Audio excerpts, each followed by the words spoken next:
Sur les lagunes saturées de ciel, le vent parle fort. Lagunes miroirs, les tempêtes les brisent sans entailler leur mémoire. Tout ce feu en dessous, ces forces cachées dans les fosses, ce flou d'écume tout autour, cet horizon bleu-noir, comment ne pas ressentir l'angoisse du provisoire?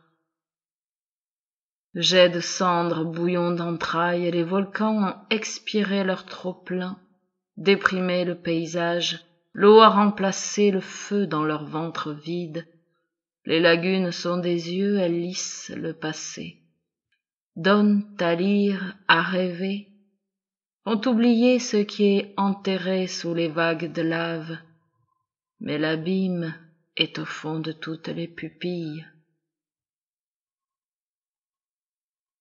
Noir, le noir des roches, lave rongée, lave noire, lave salée, poésie désaccordée, ingrate, inquiète.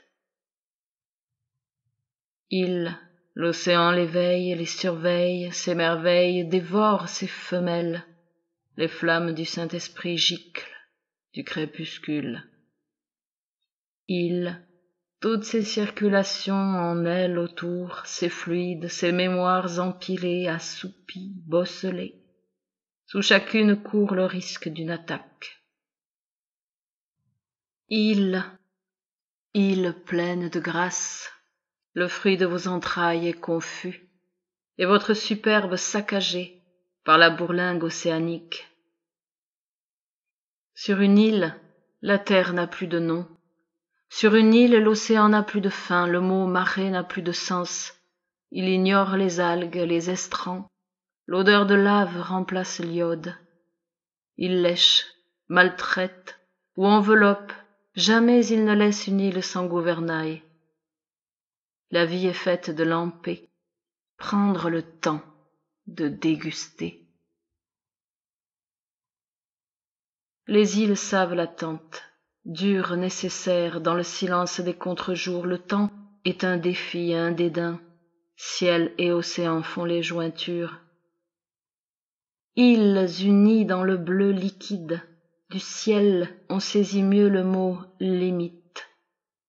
Les pâtures sont peintures abstraites, les cultures des petits carrés vifs, cousus de murets gris, de grands châles frangés de falaises. La main de la vie est dans le vent, dit le prophète ou le poète. Des anneaux de nuages aiment lui serrer le cou, le mont Picot, l'inévitable, a le sommet rarement net. Les nuages à belle allure le nimbent, l'innervent, le cendre, casque ou capote sa noirceur. À ses pieds les vagues roulent trop vite. Éperdue d'enthousiasme, elle se précipite, tout aussitôt regrette, recule, oublie leur bave sur la lave. Les alizés caressent les capuchons des arômes, inclinent les aloès. Mes pas réveillent des légions de lézards, les murets de lave frétillent, le picot dénude son téton noir et le ciel suçote. Mes bras se balancent entre les Amériques et l'Europe. S'asseoir pour boire un coup d'extase océanique, libre de se sentir minuscule, de sourire dans ce miroir, de sentir l'abîme en soi. Sentir sous ses pieds la beauté terrifiante. Savoir que sous ses pas la terre peut s'ouvrir, le portail de l'invisible est toujours ouvert. Le vin venu de la lave stérile vous enrobe de tanins irrévérents. Sur mon chemin j'ai rencontré bien des beaux fils de Vulcain. Chacun de l'invisible m'aura tendu sa main brûlante de vie. Décembre.